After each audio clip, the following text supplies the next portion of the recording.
अयोध्या धाम जहां हर और राममय माहौल नजर आ रहा है। देश दुनिया से राम भक्त अयोध्या पहुंच रहे हैं। ऐसे में पैदल और साइकिल से भी राम भक्त हजारों किलोमीटर की यात्रा कर अयोध्या पहुंच रहे हैं। हमारे संवाददाता बीएस लाठी की यह ग्राउंड रिपोर्ट आप देखिए। अयोध्या आज सज रही है, संवर रही है और अयोध्या में आज आस्था उमड़ रही है, क्योंकि अयोध्या आज ऐसी बन चुकी है कि आज हर देश में हर इंसान, हर नौजवान हो या बुजुर्ग हो, सबके जुबान पे सिर्फ अयोध्या अयोध्या अयोध्या प्रभु राम आ रहे हैं। तो लोगों में मेरे साथ तमाम लोग ऐसे हैं, मैं दिखाऊंगा। सूरत से अयोध्या और दिल्ली से अयोध्या, बिहार से अयोध्या, ये साइकिल यात्रा है। और जिस तरीके से लोगों में जुनून है कि अलग अलग जो भक्ति है, अलग अलग जो जोश है, अलग अलग जो उत्साह है। मेरे साथ देखो, ये बालक है और ये सूरत से अयोध्या आए हैं। हम इनसे जानेंगे क्या कोई प्रण लिया था कि हम साइकिल चलाएंगे, अयोध्या ही जाएंगे साइकिल पे? ना 500 सालों के बाद हमारा राम मंदिर बन रहा है, इसलिए हम रामलला का दर्शन के लिए साइकिल से आए। अच्छा, कब चले थे? हम 17 दिसंबर से चले थे, एक महीना हो गया। कुल कितनी दूर की यात्रा रही? 1450 किलोमीटर की यात्रा है। 1450 किलोमीटर। क्या नाम है? पीयूष पोमड़िया नानजी भाई। अच्छा, तो अकेले आए हो कि और कोई? ना, मेरा भाई भी है। अच्छा, तो पढ़ाई वढ़ाई करते हो? पढ़ाई 12 में हूँ। 12। तो ये इच्छा कहाँ से जागृत हुई? हम लोग टीवी में देख रहे थे कि लोग चल के जा रहे हैं, साइकिल से जा रहे हैं, तो हमारी भी इच्छा हुई कि जो कि मेरा नाम मंथन पोमड़िया धर्मसिंह भाई है, जो कि सभी को जय श्री राम। जो कि रास्ते में तो बहुत दिक्कत आई, रहने के लिए, खाने के लिए, जो कि तो भी हमने हार नहीं माना। राम भगवान का नाम लेते लेते चले गए और आज फाइनली हम पहुंच गए रामलला के दर्शन करने। आज पहुंचे हो क्या? तो ये गुजरात से दोनों भाई हैं और जिनकी ये 12 में पढ़ते हैं, और जो श्रद्धा है, जो आस्था है, वो वाकई में हैरान करने वाली है कि लोग पैदल चल रहे हैं, परिक्रमा करके आ रहे हैं। तो ये जो नौजवान साथी हैं, ये अयोध्या पहुँचे हैं और मेरे साथ ये आनंद जी हैं और ये दिल्ली से आए हैं अयोध्या। ये पूरी भारत की भ्रमण यात्रा है। और ये आपने ऐसा क्यों अयोध्या ही क्यों चुना? क्योंकि मैं वैसे 7 अक्टूबर को मैं पूरे भारत की यात्रा पे निकला था। तो मैं जैसे इंदौर पहुंचा तो मेरा अचानक से माइंड डाइवर्ट हो गया अयोध्या की तरफ आने के लिए। मुझे एकदम से राम जी प्रभु ने जैसे कि ऐसा लगा कि मुझे को जाना ही है तो जाना ही है, बस ऐसा हुआ। और सच में मैं बहुत खुश हूँ, अभी यहाँ तक पहुँच गया हूँ फाइनली। और ये मैं 12-13 दिनों के अंदर हो चुका है। मैं रात दिन साइकिल चला के मैं पहुँचा हूँ, क्योंकि मेरे पास टाइम बहुत कम था, तो इसलिए मैं यहाँ तक पहुँच चुका हूँ। अच्छा, लोगों में अलग अलग कहा है आपको पूरा भारत भ्रमण के साथ साथ आप अयोध्या में हैं। तो कब से निकले हैं घर? मैं 7 अक्टूबर से निकला हूँ। अच्छा, 7 अक्टूबर से निकला था। अभी तक मैं राजस्थान, गुजरात, दमन दीव और एमपी और फिर ये अभी यूपी में आ चुका हूँ। और अभी तक 5 किलोमीटर की साइकिल यात्रा कर दी है मैंने, 5000 किलोमीटर की। यस। क्या नाम है आपका? आनंद। आनंद जी, ये आपको जुनून है या भगवान? मैं फुल टाइम ट्रैवलर हूँ, तो मैं अभी जैसे कि अभी साइकिल राइड कर रहा हूँ।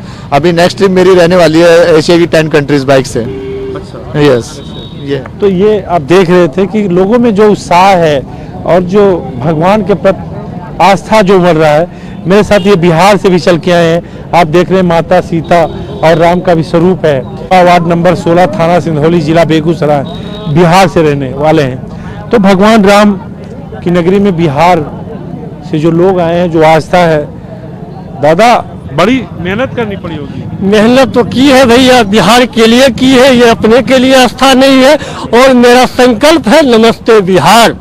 हमारे विकास वैभव जी बोले थे, आज से कुछ दिन पहले हमारे बेगूसराय जीडी कॉलेज में उनका कार्यक्रम हुए थी और उस कार्यक्रम में नमस्ते बिहार का वो ऐलान किए थे। और वही नमस्ते बिहार का मैंने भी ऐलान करके और बेगूसराय सिमरिया धाम से गंगा जल लेके और विश्व हिंदू परिषद में मैं 2024 और 12 जनवरी को मैंने जमा कर दी थी। अच्छा, कब से निकले हो बिहार? हम 5 जनवरी को निकले थे बिहार बेगूसराय जिला से। जी। कितने किलोमीटर की यात्रा? ये मेरे सर 600 किलोमीटर की यात्रा थी सर। तो आप देख रहे थे कि चाहे बिहार हो या गुजरात हो या जो भी कोई हो, तो सबकी जो आस्था है, जो आस्था के पग हैं, वो आस्था पे सबसे ज़्यादा लोगों की जो हिम्मत है वो आस्था पे भारी पड़ रही है और लोगों का जो हुजूम है वो अयोध्या आने को हर कोई बेचैन है। तो ये लोग आस्था से अयोध्या पहुँचे हैं और अपनी अपनी मान्यताएं लेकर, और ये पूरी बिहार की तरफ से भगवान राम लला को जो अर्पण किए हैं वाकई में काबिल तारीफ है। कैमरामैन रियाज के साथ BS लाठी, जनता TV, अयोध्या। 22 जनवरी को रामलला की भव्य प्राण प्रतिष्ठा से पहले 21 जनवरी तक ज्यादातर अनुष्ठान पूरे कर लिए जाएंगे और 22 जनवरी को भव्य प्राण प्रतिष्ठा के साथ ही रामलला विराजमान होंगे। इससे पहले आज गर्भगृह में पूजा अर्चना की गई है। पुजारी सुनील दास ने कहा कि आने वाले समय में अयोध्या का ये मंदिर विश्व शांति का केंद्र बनेगा।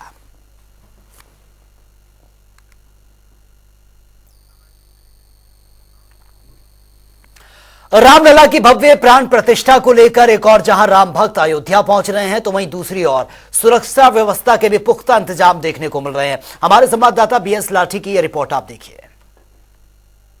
अयोध्या सुरक्षा व्यवस्था की बात की जाए तो पूरी जो ATS है, अब तक की जो जिम्मेदारी, सबसे बड़ी जिम्मेदारी के रूप में ATS नजर आ रही है।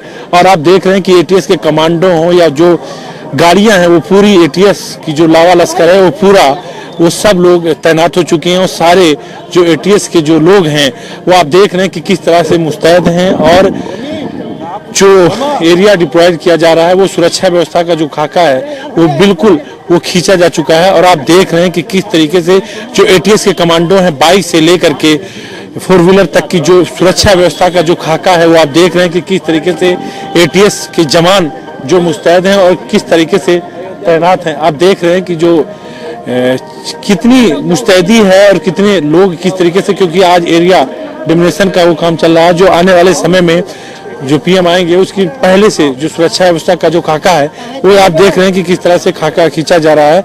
और आप देख रहे हैं कि जो एरिया डिमिनेशन का जो काम चल रहा है वो नया घाट से लेकर के अयोध्या में किस किस बिंदुओं पर क्या क्या होने वाला है और किस तरीके से सुरक्षा व्यवस्था रहेगी, किस तरीके से तैनाती रहेगी। आप देख रहे हैं कि जो ATS के जो पुलिस अधिकारी हैं वो एकदम पहुंचेंगे और क्या क्या होने वाला है और किस तरीके से ATS निगरानी कर रही है और किस तरीके से लोग पहुंचे हैं। आपको दिखा रहा हूं कि ये जो ATS की जो काफिला है, ये आप देख रहे हैं, ये जो बुलेट प्रूफ गाड़ी है, सबसे जो यूनिक, जो सबसे बुलेट प्रूफ, सबसे VIP मूवमेंट में जो PM आएंगे, उस सुरक्षा व्यवस्था में कितनी मुस्तैद है। आप देख रहे हैं कि ये जो गाड़ी है, ये बाकायदा इस गाड़ी की जो खूबी है, ये इतनी मजबूत है, ये इतनी पावरफुल है, ये बुलेट प्रूफ गाड़ी है। इसकी कीमत, ये जो गाड़ी है वो चाहे बम हो या कुछ भी होगा रहेगा, तो चाहे जिससे फायर कर, ये बुलेट प्रूफ गाड़ी है। ये PM, ये ATS के काफिले में चल रही है और आने वाले दिन में जो PM देश के नरेंद्र मोदी होंगे, उनके ये काफिले में चलेगी। आज एरिया डोमिनेशन के पहले जो ATS है वो अयोध्या में घूम घूम के सुरक्षा का एहसास दिला रही है कि हम अयोध्या में सारा सुरक्षा व्यवस्था का जो खाका है वो खींचा जा चुका है। कैमरामैन रियाज के साथ BS लाठी, जनता TV, अयोध्या। अयोध्या प्राण प्रतिष्ठा के कुछ ही दिन खास बचे हैं और अयोध्या की सुरक्षा व्यवस्था की जो कमान संभाले हुए हैं वो IG रेंज प्रवीण कुमार जी हैं।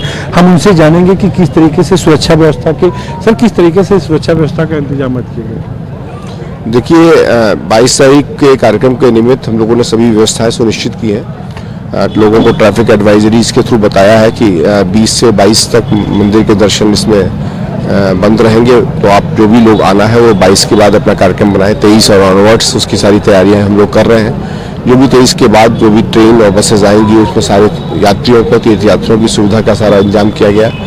फोर्स के लोगों को बिहेवियरल ट्रेनिंग कराई गई है और इस आशय से कराई गई है कि लोग सुरक्षा के साथ साथ दूसरे लोगों की सुविधा और मर्यादा और गरिमा का अनुपालन सुनिश्चित करा सके, वो सारी व्यवस्था हम लोगों ने की है। और जहाँ तक सुरक्षा की बात है इस पूरे क्षेत्र की, तो उस पर जगह जगह पर हम लोगों ने सेक्टर और जोनल स्कीम्स लागू की हैं और वहाँ पर फोर्स तैनात किया है।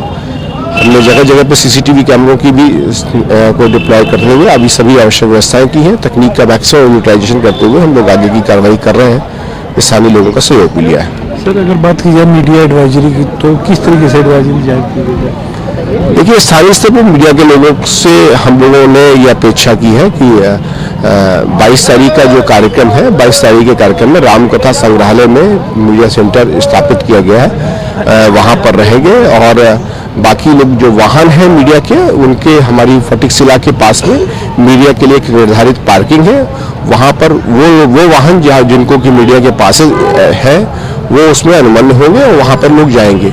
जिनकी मीडिया पासेज इशूड उस तारीख को नहीं है, उनको वाहन सड़क पे कोई दिक्कत ना आए, इसलिए बेहतर होगा कि वो सक्षम अधिकारियों से मीडिया के पासेज अपने निर्गत करा लें। और साथ साथ में अगर उनको और देखना है तो रामकथा संग्रहालय से इंटरनल लेन्स गई हुई हैं जो सीधे सीधे हमारे राम की पैड़ी तक पहुंचती हैं। राम की पैड़ी में एक छोटा सा स्थान डेजिग्नेटेड रहेगा जहां जाकर के भी रह सकते हैं, तो पैदल के लिए है। वाहन वहां पर अनुमन्य नहीं होंगे।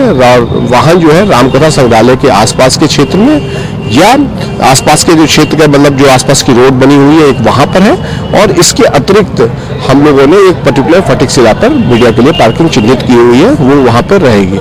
ये सारी व्यवस्थाएं कर दी गई हैं और सबसे मीडिया बंधुओं से अनुरोध किया उस दिन हमारे सड़कों पर, जिसमें कि हमारे इतने बड़े कॉन्वॉयज मूव करेंगे, ना आए। और हम लोग ऐसी आवश्यक व्यवस्था भी कर रहे हैं जिससे कि कोई सड़कों पर ना आए। उनको जो स्टिपुलेटेड प्लेस दे दिया गया वहाँ कवरेज होगा। मंदिर के अंदर के कार्यक्रम की फीड दूरदर्शन के माध्यम से हम लोग तकनीकी तरीके से सुगम करा देंगे। जो भी आवश्यक फीड होगी वो सभी को उपलब्ध हो जाएगी। बात की जाए तो हाईवे कब से बंद होगी?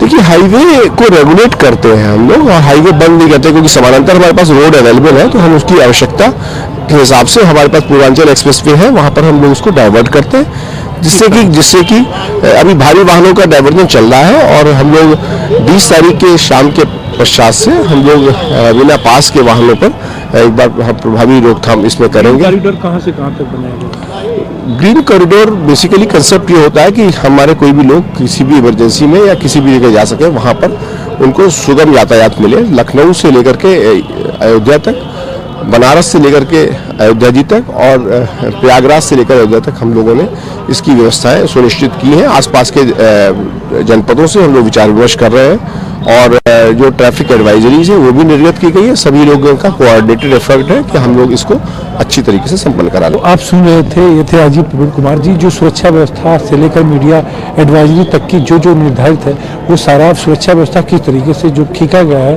वो सारी वो वीडियो कैमरामैन रियाज के साथ वीडियो BS लाठी, जनता टीवी अयोध्या। 22 जनवरी को अयोध्या में रामलला की भव्य प्राण प्रतिष्ठा की तैयारियां इस वक्त जोरों शोरों पर हैं और इससे पहले देश प्रदेश में धार्मिक अनुष्ठान भी जारी है और ऐसे में समाज से बढ़ती आपसी एकता और भाईचारे का नजारा भी देखने को मिला है। टीवी स्क्रीन पर इस वक्त हम आपको दो अलग अलग जगहों की तस्वीरें दिखा रहे हैं। पहली तस्वीर अलीगढ़ की है, जहां पर चाचा नेहरू मदरसा में भजन अभ्यास यह करवाया जा रहा है। वहीं दूसरी तस्वीर कानपुर देहात की है, जहां पर मदरसा में चढ़ाई जाने वाली चादर पर भगवान श्री राम की तस्वीर आपको नजर आ रही है। यह नजारा समाज में बढ़ते भाईचारे और एकता को दर्शाता है।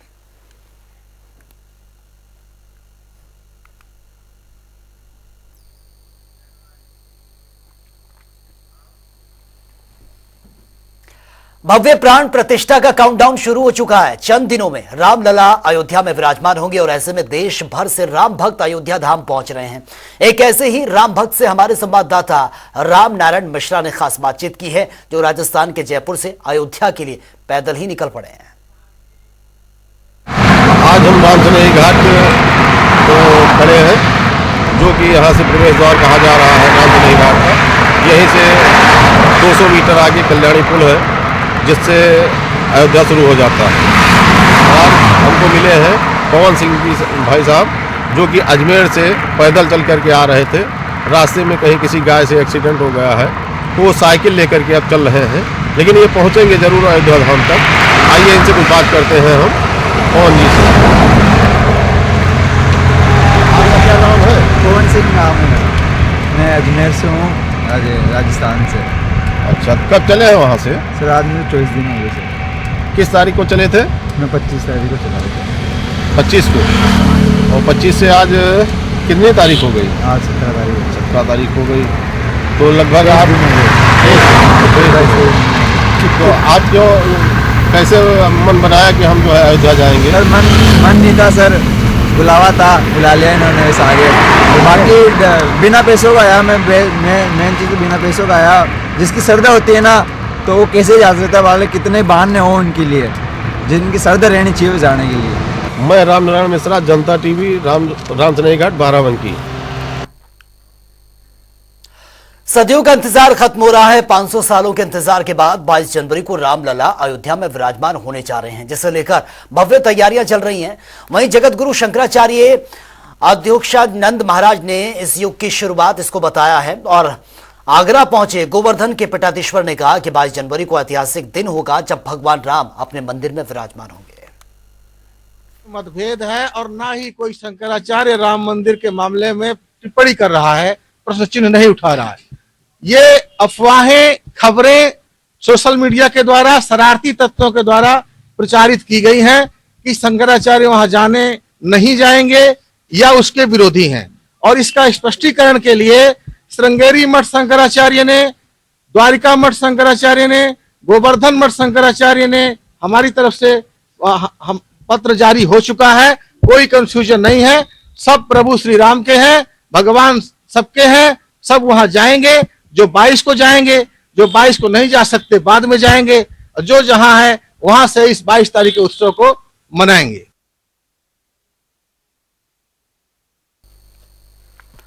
राम मंदिर की तर्ज पर काशी में सोने, चांदी और हीरे का राम मंदिर का निर्माण यह किया गया है, जिसे बनाने में 108 दिनों का यह समय लगा है। ये रिपोर्ट आप देखिए। का विषय है, भगवान राम के लिए हर कोई कुछ न कुछ करना चाह रहा था। ये 500 वर्षों की प्रतीक्षा खत्म हुई है। आदरणीय प्रधानमंत्री जी ने हम लोगों के 500 वर्षों की प्रतीक्षा खत्म की है, जिसकी वजह से जो है हम लोगों का भव्य राम मंदिर बन के तैयार हो रहा है। और उसी कड़ी में मुझे लगा कि हम भी अपने से कुछ कर सकते हैं, तो मैंने अपनी कला का प्रयोग करके गुलाबी मीनाकारी की ये राम मंदिर बनाया है। पूरा देश भगवान श्री राम की आस्था के सागर में डूबा हुआ है। राम के नाम पर हर कोई मेहनत कर रहा है और हर कोई किसी न किसी तरह से श्री राम मंदिर से जुड़ने की कोशिश भी कर रहा है। ऐसे में वाराणसी के राष्ट्रीय पुरस्कार विजेता गुलाबी मीनाकारी कारीगर कुंज बिहारी ने सोने, चांदी और हीरे का उपयोग करके श्री राम मंदिर की प्रतिकृति बनाई है। इस मंदिर को बनाने में कलाकार को 108 दिन लगे हैं। हम चाहते हैं आदरणीय प्रधानमंत्री जी इसको अपने हाथ से भगवान श्री राम को समर्पित करें, तो हम धन्य हो जाएंगे। और ये 108 दिनों में तैयार हुई है। इसके 108 अलग अलग हिस्से हैं। गुलाबी मीनाकारी जो सोने और चांदी से बनती है, इसमें हीरे भी लगे हुए हैं। इसमें भगवान राम की सोने की प्रतिमा है, जिसके स्थापना के बाद ही आसान हुआ बनना, नहीं तो हम लोगों को लग रहा था शायद ये नहीं बन पाए। और हम लोग इसको भगवान राम की धुन पे ही सुनते हुए, उनको गुनगुनाते हुए बना पाए हैं।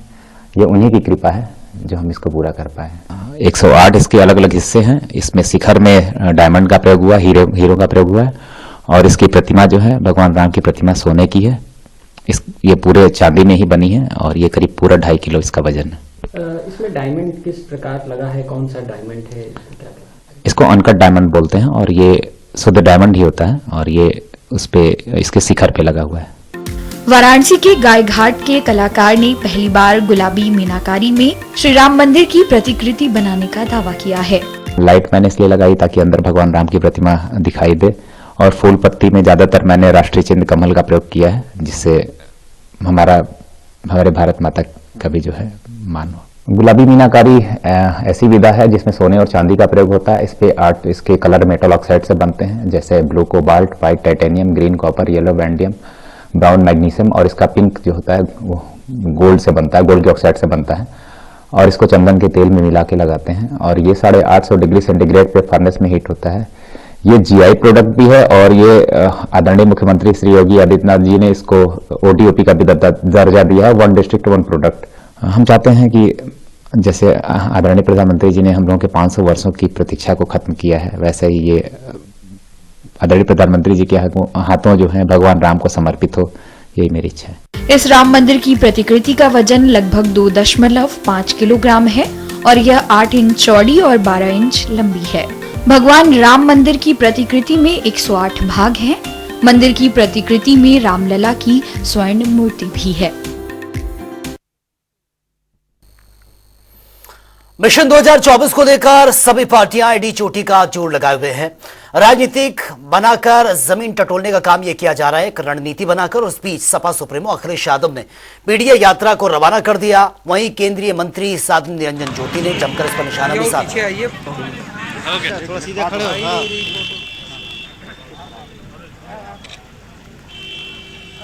मुझे लग रहा है कि आज के दिन इस पट्टी का टिप्पणी मैं करूं, दलित उस दिन नहीं दिखाई पड़ रहा था जब इनकी सरकार थी। वहां कार सेवक किसी जाति विशेष का व्यक्ति नहीं था, एक समाज का व्यक्ति नहीं था।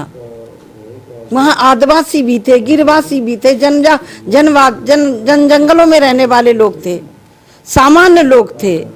लेकिन जब उनके पिता ने गोलियां चलवाई थी तब वो नहीं दिखा था। वो प्रायश्चित अवसर था अखिलेश को कि निमंत्रण को स्वीकार करके 22 तारीख को अपने पिता के उस प्रायश्चित को प्रायश्चित कर दे जाकर। तो फिलहाल इस बुलेटिन में मेरे साथ इतना ही, लेकिन तमाम खबरों के लिए आप बने रहिए जनता टीवी के साथ। नमस्कार।